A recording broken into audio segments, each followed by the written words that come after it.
ఈరోజు దేవుని వాగ్దానం 92వ కీర్తన 12వ వచనం లాస్ట్ లైన్ చూద్దాం.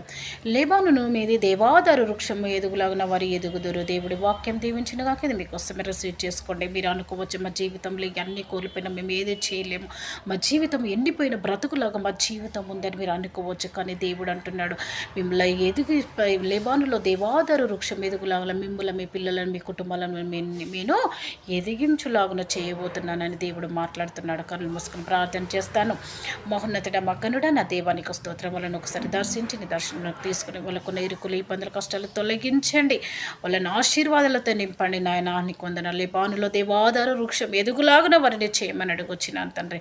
అయ్యా, వాళ్ళ జీవితంలో కోల్పోయిన తిరిగి సహాయం చేయమని అడుగుతున్నాను నాయన. ఈ రోజు అయితే ప్రభావ ఎంతోమంది బిడ్డలు మ్యారేజ్ డేలు ప్రభావ నాయన బర్త్డేలు జరుపుకుంటున్నారు. వాళ్ళ పట్ల కూడా నువ్వు గొప్ప కార్యం, గొప్ప మేలు చేసి వాళ్ళని ఆశీర్వాదించమని యేసయ్య శ్రేష్టమైన నామములో అడిగి పెట్టుకుని ప్రార్థిస్తున్నాం తండ్రి.